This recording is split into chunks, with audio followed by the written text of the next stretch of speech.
estive o tempo todo a desejar que o miúdo que foi escolhido para fazer o primeiro Harry Potter mudasse de voz.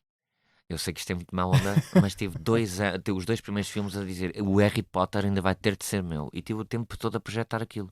E tinha uma cicatriz que entretanto desapareceu. Durante anos e anos tive a cicatriz igual a do Harry Potter na testa. Nós dobramos muito bem. Os portugueses dobram muito bem. Nós fazemos tudo muito bem.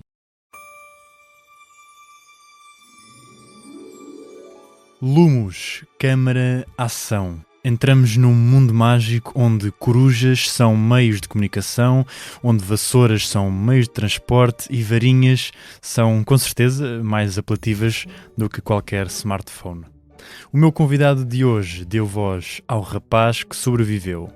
A única pessoa a sobreviver à maldição da morte. Harry Potter é Peter Michael. Quanto a mim, resta-me apenas dizer que não guardo qualquer Horcrux neste estúdio. O meu nome é Tomás Delfim, era uma voz.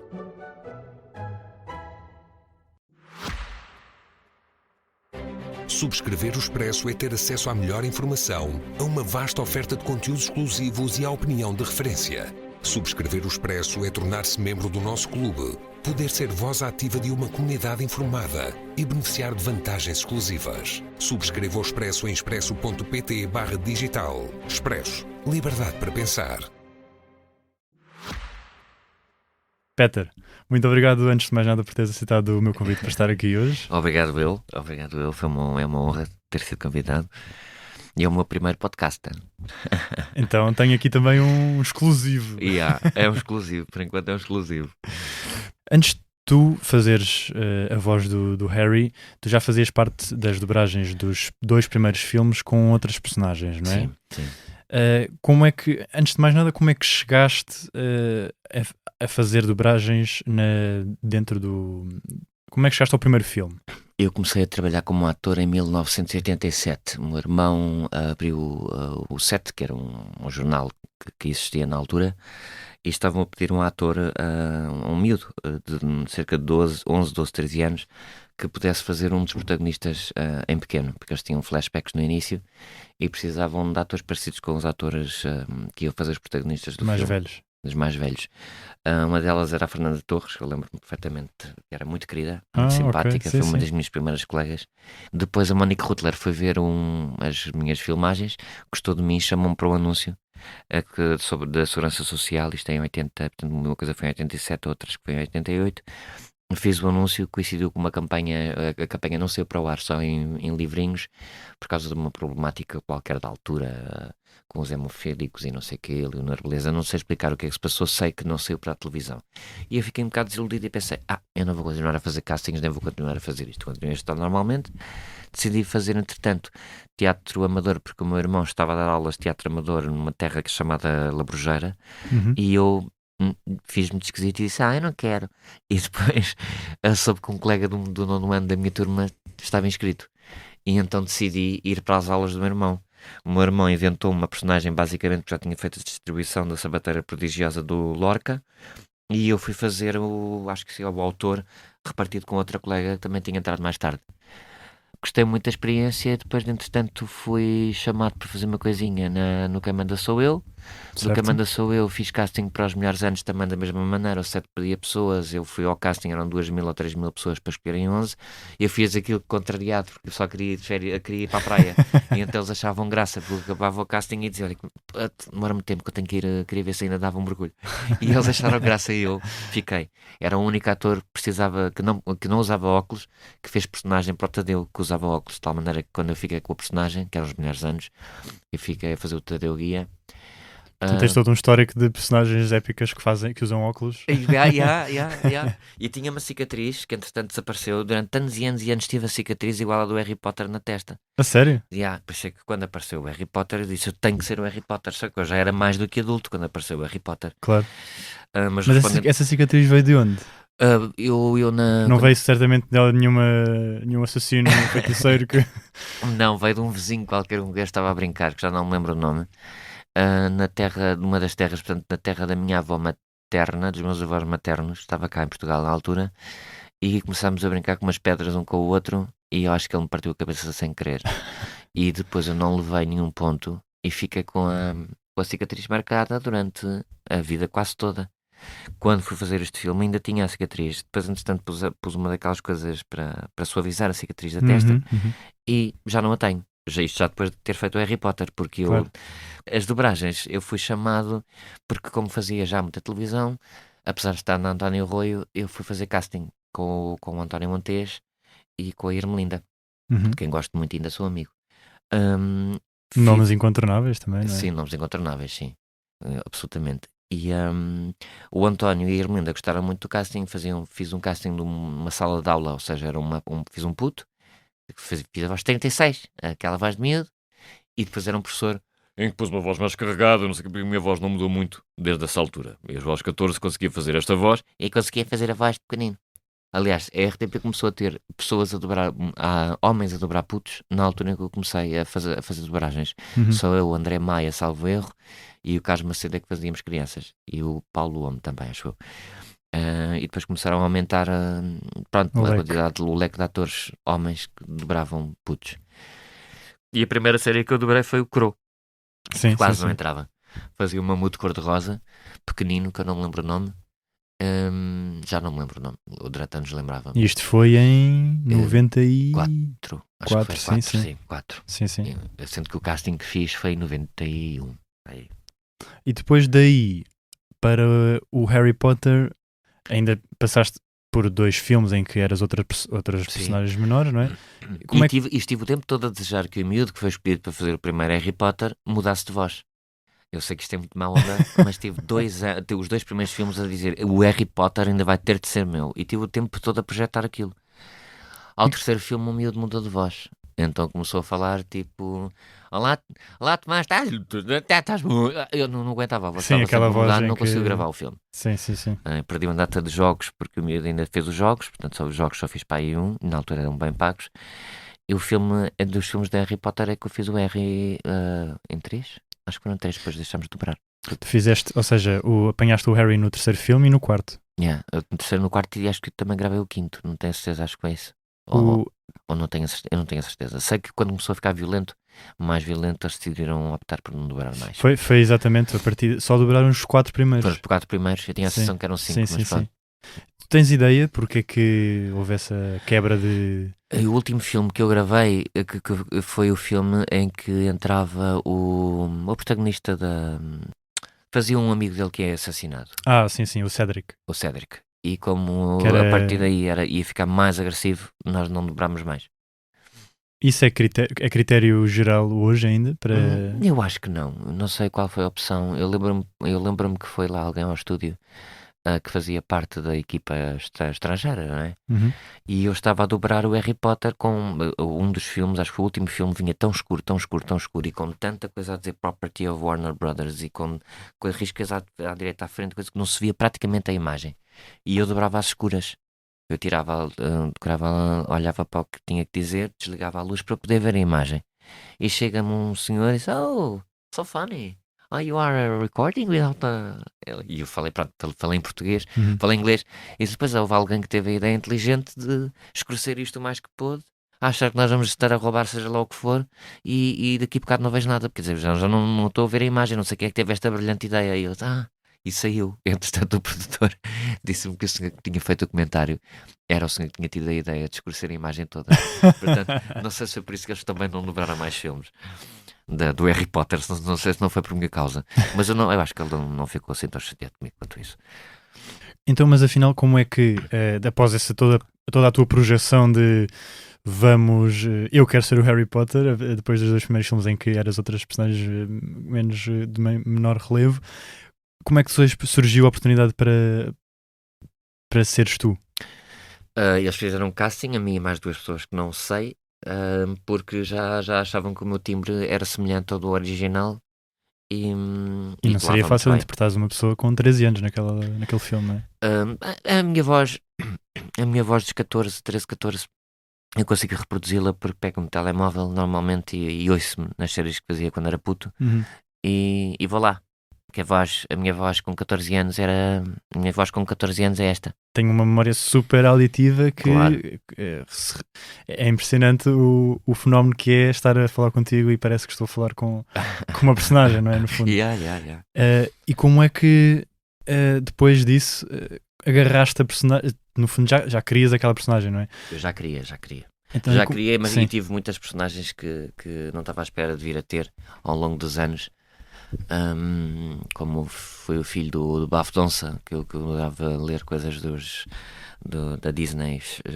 Fiz a voz do Baftonsa, do filho do Baftonsa. A primeira personagem que eu gravei para a Disney até foi um acaso, porque eu estava no corredor, estava a fazer uma série que também tinha sido parte da minha infância, que era a Pipi das Meias Altas. Uhum, sim. Estávamos a dobrar a Pipi das Meias Altas com a Carmen Santos, e de quem gosto muito, e a Carmen e eu passei pelo corredor e estavam a pôr amostras de personagens. Neste caso era o Ícaro, que ia ser o melhor amigo do Hércules na série que eles iam fazer, e eu ouço a voz do gajo, e o gajo falava com a voz era igual à minha, só que depois vinha para aqui, depois vinha para baixo, era completamente alucinado, falava muito depressa. E eu disse: olha, desculpem, quem está a fazer casting aqui para esta personagem? Ai, por acaso é o... E disseram o nome do diretor, que era o Carlos Freixo, com quem eu trabalhei muito. O Carlos até queria que viesses fazer o casting, mas disseram que tu não tinhas tempo. E eu: mas quem te disse que não tinha tempo? Porque depois acontece isto. Há pessoas que dizem que não tens tempo, ou que estás fora do país, Sim. e tu não sabes se estão a construir-te a caminha, por assim dizer. É muito complicado. E entretanto disse: mas tu podes vir fazer o casting? Eu: posso. Às 2 da tarde, na segunda-feira seguinte, fiz o casting e fica com o boneco. A partir daí comecei a fazer mais castings regularmente e fui ficando com bonecos diferentes. Mas já tinha um historial de personagens icónicas para mim, antes de ir trabalhar para a Disney. Tinha feito a voz do Mortadelo e Filemon. Fiz a voz do Wally, que é onde está o Wally. Fiz a voz do Chicken, do Cow and Chicken. Vamos mesmo por aí. Na nossa primeira rubrica, nós fazemos aqui uma leve passagem por outras personagens que tu fizeste, e tu tens, como estavas agora a enumerar, tens imensas personagens, já são perto de 30 anos a fazer dobragens de... 31 anos a fazer dobragens de bonecos e pessoas.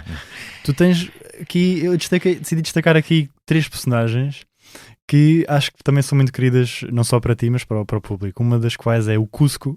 Sim, o Cusco, ainda ficam todos com o Cusco. O Cusco é incontornável. Muito do Cusco. Como é que foi o Cusco? O Cusco, o filme, eu lembro-me que o filme foi mais difícil para apanhar a cadência ao princípio, e até repeti um bocado o início, e depois voltei, ou seja, gravámos, e depois quando a coisa já estava apanhada voltámos atrás, porque o Cusco tinha também umas oscilações de voz, e era um gajo assim, meio esganiçada também. Meio esganiçada, né? também sim. de vez em quando, e também meio grave de vez em quando se atirava à malina. Mas a tua voz tem muitos traços do Cusco, é muito engraçado. Tem. A voz do Cusco não era muito diferente da minha, ainda por cima a velocidade, que eu falo muito depressa. E então não me dão sempre, mas calha-me, como o Robin dos Teen Titans, que eu dobro o Robin há muitos anos. O Robin é completamente frenético, esse é da Cartoon Network. E também gosto muito do Robin, mas o Robin já é aquela coisa mais assim, sempre mais rápido a falar, fala super rápido. E não foi o mais rápido que dobrei, porque o gajo mais rápido que dobrei até foi o como é que se chamava? Cham. Eu já me vou lembrar. Era sim, eu lembro que era o Fanboy. Fanboy sim. Cham. O Fanboy foi das personagens mais... Olha, essa nem me lembrava, mas agora que eu penso na personagem, realmente sim. E fiz também uma série que se chamava A Rã Valente em 2000 não, nem era 2000, que era um boneco, o Hiroshi, que também era completamente frenético e tinha uma rã no peito que falava com ele, que era amiga dele, a rã da t-shirt, que também estava sempre aos berros. Foram 260 episódios aos berros. Nada fácil para a voz. Mas o Cusco, como tu estavas a dizer, é uma das minhas vozes que as pessoas normalmente reconhecem mais e têm mais carinho. Olha, e o Cid, de Idade do Gelo? O Cid, de Idade do Gelo, tenho eu muito carinho pelo Cid e ainda espero voltar a fazê-lo um dia. Eu tenho esperança que eles ainda façam mais um filme. São 5 filmes já. Mas eu espero que eles façam um 6º. Eu continuo a rezar para que façam um 6º. Como é que é? O Cid basicamente é espinhas de marcha. E depois tem a ver com a interpretação que estás a ouvir, que é o John Leguizamo que faz no Sim, original, sim. que eu gosto muito do ator. E a personagem é. Pronto, é fofinha. É uma fofinha feia. Deve ser o boneco mais feio, um dos bonecos mais feios que eu fiz, mas. Isto tem todo o direito de ser feliz, não é? Yeah, Natural. claro. E eu já fiz bonecos bem feios. Olha, por falar em bonecos feios, tu no Phineas e Ferb, Faço o meu Dr. Doofenshmirtz, que eu gosto muito. e não só, fazes o Ferb que tem poucas falas, não é? Faço o Ferb, Tens o Jeremy também. o no Jeremy, Phineas e Ferb. sabes que me foi dado. Eu fiz casting para o Ferb. Uhum. E ao fim de uns tempos percebemos que o Ferb quase não falava. Pois, sim. E entretanto, o Carlos fazia, o diretor fazia vários personagens. Uhum. E um dia que ele me diz: Olha, apareceu agora uma personagem nova, vais ficar com esta. Meu, tá bem. Mas não sei se ele tinha noção de que o Dr. Doofenshmirtz ia ser o Dr. Doofenshmirtz. Porque de repente o Dr. Doofenshmirtz começa a ter talegas, como a gente chama, de 1,5 página, 2 páginas. E graças a Deus está a ser feito outra vez. Pois é. E o Doofenshmirtz ganhou toda uma projeção que para um vilão, não é? Sim. É incrível, não é? E tem uma voz super característica Sim, que era sim. outra que eu não diria que eras tu porque está muito caracterizado, não é? Sim, essa aí é porque por causa do sotaque e de uma lição ornitorrinca e também tenho que ter muitas... eu preciso sempre de ter a personagem à frente, Uhum. porque senão o sotaque agora não está a sair tão alemão. Eu tenho o E é boneco engraçado ajuda porque tu sempre. tens origens alemãs também, não é? Eu tenho, mas é só de nascimento, porque eu não tenho sangue alemão, por assim dizer. Uhum, E uhum. podia ter optado por ser alemão e português quando cheguei aos 18, porque ainda por cima fui eu que me obriguei a ter este nome, porque aos 5 anos os meus pais perguntaram se eu queria traduzir quando viemos de vez para cá, aos 6, e eu disse que era velho demais, com qualidade para Isto era o traduzir. Pedro Miguel. Ia ser Pedro Miguel. E eu Uhum. disse, pá, não, agora com esta idade, velho como eu estou, e eu 5 anos e meio, nem pensar, não quero mudar de nome. Mas eu também não brincava com crianças na altura. A minha mãe dizia, vai brincar ali com as crianças. E eu não gosto de crianças, era o que eu lhe dizia. Então passava a vida sozinho em casa. Engraçado, um porque depois mais tarde começaste a fazer dobragens de bonecos para crianças. E via desenhos animados, aliás, eu via a Abelha Maia em alemão, Uhum, sim. via a Abelha, e dobrei via a Abelha Maia em português, com a voz da Carmen e da Irene Cruz. Uhum. E depois, passados uns anos, fiz 2 vezes a mesma série, portanto, as 2 vezes a Abelha Maia, eu a fazer o Willy, para venda direta, portanto, sim. o boneco que a Irene Cruz dobrava, não o da Carmen. Fiz em 2 estúdios diferentes, os mesmos episódios e a mesma personagem. Também fiz o Willy Fogg, que tinha visto quando era pequeno, fiz o Bigodão, o assistente dele, Uhum. que também tinha visto quando era miúdo. Engraçado. Fiz a Pipi das Meias Altas, que também tinha visto quando era miúdo. Fiz o Vicky, foi uma das minhas primeiras, que eu tinha visto toda quando era puta em alemão e em português. Fiz em português novamente. Só não passei pelo Marco nem pela Heidi. Estavam a dobrar no estúdio ao Cruzaste lado. cruzaste ali uma barreira de nostalgia, não é? Porque Sim. vias aquilo quando eras mais E havia novo. uma série horrorosa que eu detestava, eu já dobrava na altura, que era aquela que tem muitos fãs. Que eles diziam muitas piadas foleiras. Sandoku, não é Sandoku? Era o Sangoku. O Sandoku. Sim. Odiava o Sandoku. Odiava aquilo. O desenho não era a dobragem, eram mesmo os desenhos animados. Odiava o Sandoku. E toda a gente me perguntava: não entraste no Sandoku? Eu, não. Fiz o Samurai X. O Samurai X dava naquela altura e era uma série extraordinária.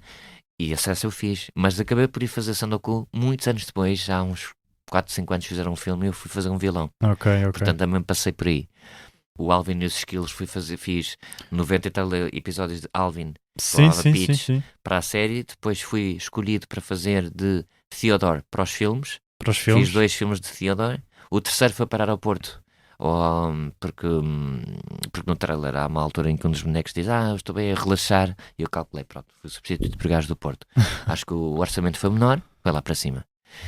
E fui escolhido para fazer o Alvin anos depois e eu não podia porque estava a dirigir na altura ou a Violeta, ou Soy Luna, ou a Bia. Sei que não tinha tempo para ir. Tive pena. Tu tens uma longa carreira nas dobragens, deste voz a bonecos e a seres humanos. Qual é que achas, voltando aqui um bocado ao Harry Potter, qual é que achas que é o maior desafio em ter que dobrar seres humanos? Eu gosto muito de dobrar seres humanos. ao contrário de alguns colegas meus que preferem bonecos, eu gosto de dobrar seres humanos. Mas a abordagem é um bocadinho semelhante numa coisa e noutra. Ou seja, nós temos, nós temos que aproximar-nos da interpretação do original, não é? Uhum. Do timbre do original, mas eu dou sempre um bocadinho de mim, todos os bonecos que dou a voz, altero um bocadinho. O Dr. Doofenshmirtz em inglês não é a mesma coisa do que em português. Eu prefiro a minha versão. Eu prefiro a nossa versão. Eu prefiro a nossa Candace. Eu prefiro que é a Carla Garcia, que é uma grande amiga. Icónica Gosto muito, que é também. também icónica, a Carlinha. Ahm, e prefiro. E nós dobramos muito bem. Os portugueses dobram muito bem. Nós fazemos tudo muito bem. O multibanco foi inventado por nós. O chá da Xing em Inglaterra foi levado por uma portuguesa. Inventámos o multibanco. E são tudo coisas que eu dizia à minha avó que iam acontecer. Eu até vi a Madonna vir viver para cá. Eu tinha dito à minha avó que ela vinha viver para cá muitos anos antes e que íamos ganhar o Festival da Canção quando eu tivesse 40 e poucos. E ganhámos. Até agora só uma coisa é que eu não acertei. Eu disse que ia ganhar o Totoloto e até agora nunca ganhei o Totoloto. Ainda vais a tempo. Ainda vou a tempo. De Ainda resto, vais a acertei tempo. em tudo. Eu costumo dizer às minhas colegas quando elas estão no estúdio, eu entro, olho para elas e estás grávida. Não estou nada, estás grávida. E o rapaz. E acerto. Acerto quase sempre. Falhei uma vez para aí. Isso é muito engraçado porque tu e o Harry, não sei quanto a ti, mas o Harry teve artes divinatórias em Hogwarts. Não sei se tu também Já tiveste. aprendi com o filme. Se calhar A aprendi com o professora filme. não era a melhor, mas Não era a melhor, mas sim. Uma coisa que eu queria dizer, Diz, força. e também acho que é importante, eu no outro dia liguei para a Netflix de propósito, por exemplo. Apanhei um filme que estava legendado em PTBR. E eu já me chateia muito que nós tínhamos nas nossas. Na Netflix, Apple TVs, Disney, não sei o quê. A Disney tem quase tudo dobrado em português, graças a Deus. Mas a Netflix, as pessoas esquecem-se que há pessoas que não veem. E eu dou-me com pessoas que não veem desde miúdo. Os pais do meu amigo mais antigo não viam, a vizinha do lado da minha avó não via, o meu melhor amigo, os pais dele não viam, ou seja, muita gente não vê. E uma das coisas que já na altura eles se queixavam é que quando viam televisão, não sabendo falar português, uma pessoa que não vê é obrigada a ter que ou sabe outras línguas ou então não percebe ponta de corno. Falando em português antigo, ponta de corno é um bocado fuleira a expressão, mas nós, já que estamos a pagar, é muito chato termos em PT, às vezes aparece séries dobradas em português. Não é séries dobradas em português, é séries dobradas em português do Brasil. Portanto, deviam ser obrigados a ter séries dobradas em português, tudo dobrado em português. E uma das coisas que me faz gostar deste trabalho é que eu sei que estou a trabalhar para pessoas que vão poder ouvir coisas que se calhar não iam perceber nada em inglês. Mas tu achas que existe um desinvestimento cá? Existe um desinvestimento cá bastante grande, sim. Porque assim nós somos um país pequeno. Mas mesmo para os estrangeiros que vêm trabalhar para cá, para aprender a língua original, se não querem que aprendam PTBR, para aprender PTPT, os meus pais quando estavam na Alemanha viam os programas em alemão, para ir aprender a falar alemão. Uhum. Portanto, mesmo com o filho de um casal de ex-imigrantes, que se deparou com um país em que tinha que aprender uma língua diferente, eles aprenderam graças à televisão porque tinham a televisão dobrada em alemão. Aqui, que eu acho muito bem que haja as coisas em original e legendadas, mas também devia haver hipótese, e agora não há desculpas para isso com os streamings, de a pessoa ouvir em português. Porque o estrangeiro que está a tentar aprender português é uma mais-valia, chega à casa, põe PTPT e ouve com as legendagens por baixo para ir aprendendo, e porque senão os nossos miúdos começam a falar todos um português que não é português de Portugal. E eu gosto muito de português do Brasil, tenho muitos amigos brasileiros, mas tem que haver PTPT. E se não formos nós a exigir isso, não vamos ter isso. Qualquer dia, as minhas crianças acontece o mesmo que acontece às minhas afilhadas, meus sobrinhos, que até nós próprios enganamos e dizemos coisas que não são em português de Portugal, mas sim em português do Brasil. E eu não tenho nada contra brasileiros, antes pelo contrário, eu tenho grandes amigos brasileiros. Só que até eles reparam nisso. Defesa contra as artes das trevas. Parece um nome bonito, não parece? Quase poético. Mas o que vamos aprender aqui não tem nada de bonito. E acreditem, sei bem do que é que estou a falar. A maioria das maldições não vêm com aviso. Não há música dramática de fundo. Não há tempo para pensar, para hesitar. Só há segundos. E nesses segundos, ou sabem o que fazer, ou não. Quando eu tinha a vossa idade, enfrentei um basilisco com uma espada que nem sabia usar. Sobrevivi a uma horda de mentors porque um professor acreditou em mim antes de mim próprio. E venci uma maldição da morte porque a minha mãe se sacrificou por mim. Não porque eu era especial, mas porque o amor é, na verdade, a magia mais antiga e mais difícil de entender.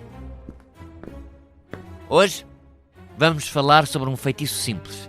Tão simples que muitos feiticeiros acham que não vale a pena perder tempo com ele. Expelliarmus. Conhecem o nome, claro. Alguns de vocês até devem achar graça a que o escolhido tenha sobrevivido a Voldemort com um feitiço que serve para desarmar.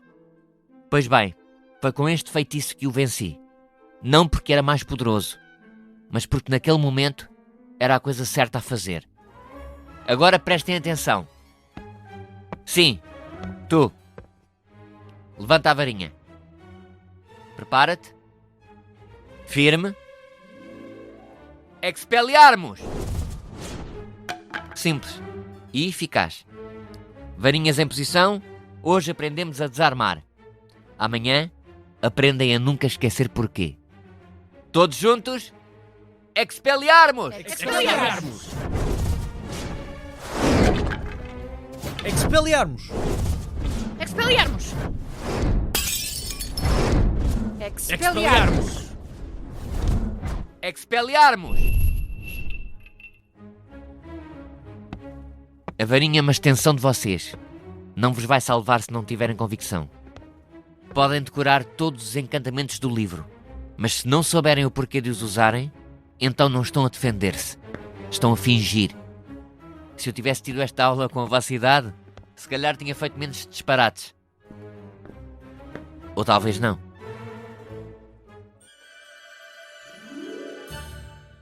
A HBO está a produzir uma nova série baseada nos livros do Harry Potter que está para começar, ou neste momento que este episódio já saiu, já está a ser produzida, marcada para 2026, a primeira temporada.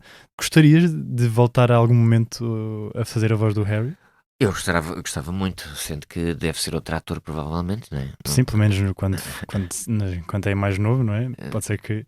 Ou então outra personagem, gostarias de fazer? Alguma outra sim, que... qualquer outra gostava de fazer, sendo que eu há uns 2 anos ou 3 comecei a dizer que as minhas personagens iam voltar a viver. Entrava no estúdio e dizia: vão ver, daqui a pouco tempo vem aí Phineas e Ferb. Isso querias tu. E eu: vem, os meus bonecos não morrem.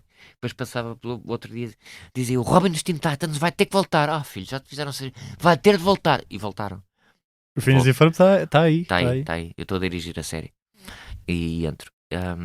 Sim, estás a dirigir e a dobrar. Sim, e entra novamente o Jeremy, entra novamente o do Fantasmertz, entra novamente claro. o Ferb, apesar de não me ter falado do conteúdo nem dos episódios, mas está muito fiel ao que era.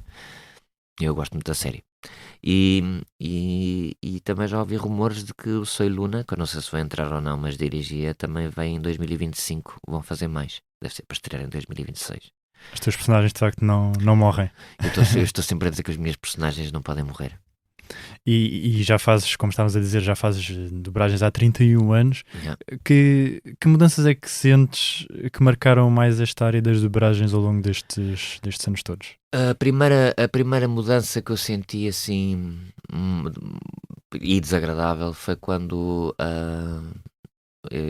salvo erro, foi na altura em que o Emílio Rangel passou para a RTP e nós tínhamos tudo tabelado.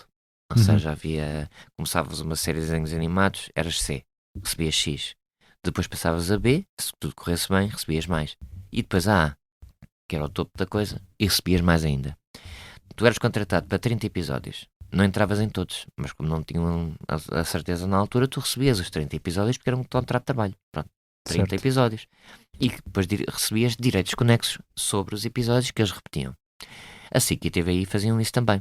Não com tabelas, mas havia um X e de vez em quando lá vinha uma cartinha a dizer tem não sei quanto para receber. Para te dizer que neste momento nós recebemos, graças à entrada do Emílio na altura para a RTP, que disse que tinham que acabar com aquilo, deixámos de receber os direitos conexos, deixou de haver A, B e C, distribuíram as séries que tinham para estúdios mais pequenos e estúdios que não é RTP, e a SIC e a TVI aproveitaram e baixaram também e deixaram de pagar direitos conexos.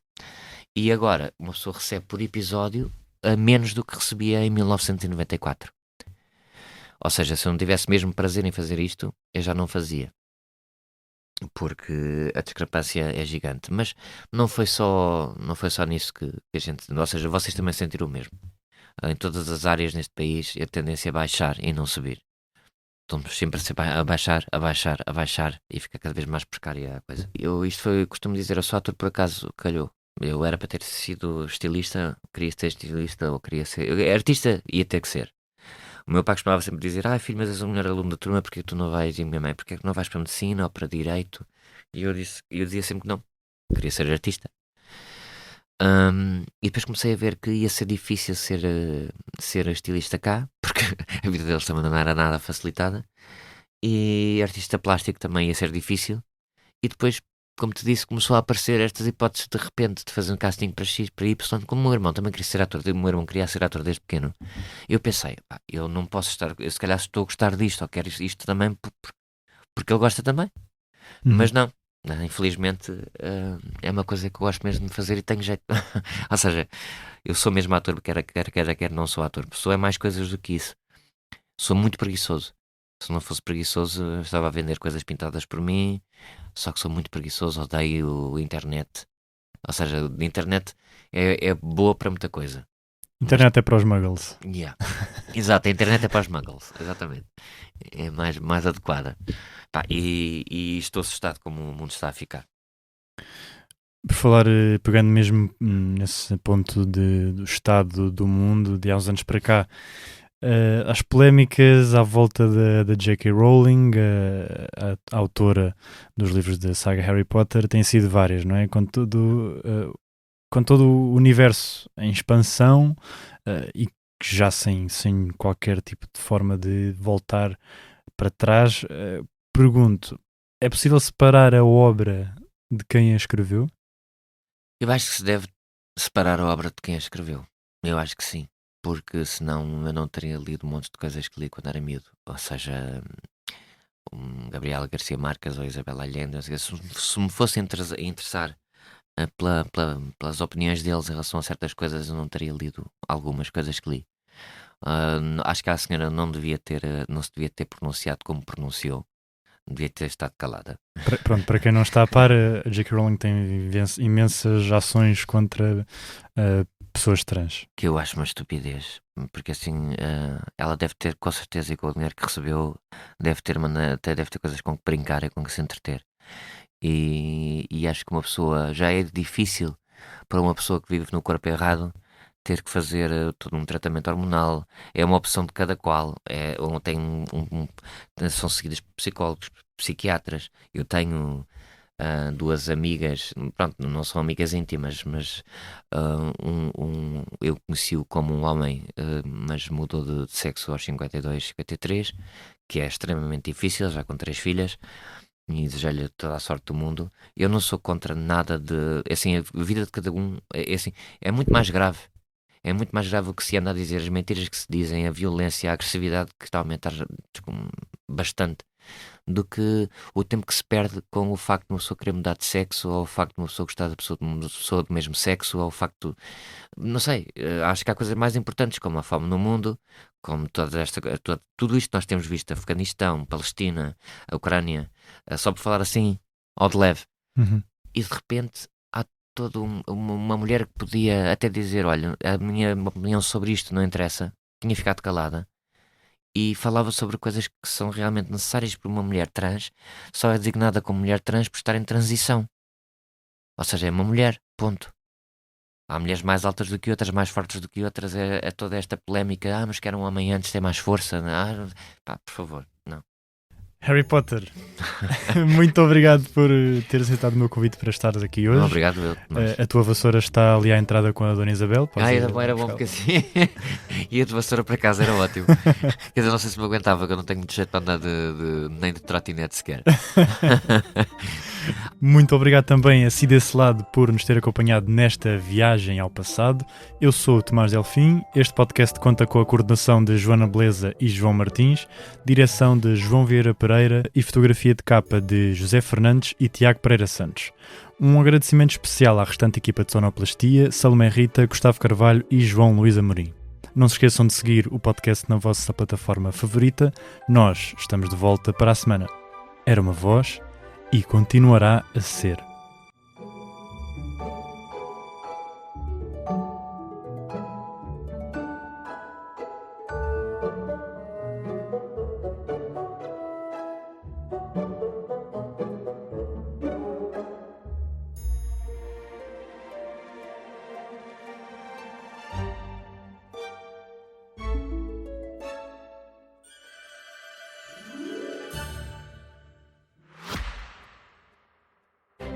Subscrever o Expresso é ter acesso à melhor informação, a uma vasta oferta de conteúdos exclusivos e à opinião de referência. Subscrever o Expresso é tornar-se membro do nosso clube, poder ser voz ativa de uma comunidade informada e beneficiar de vantagens exclusivas. Subscreva o Expresso em expresso.pt/digital. Expresso. Liberdade para pensar.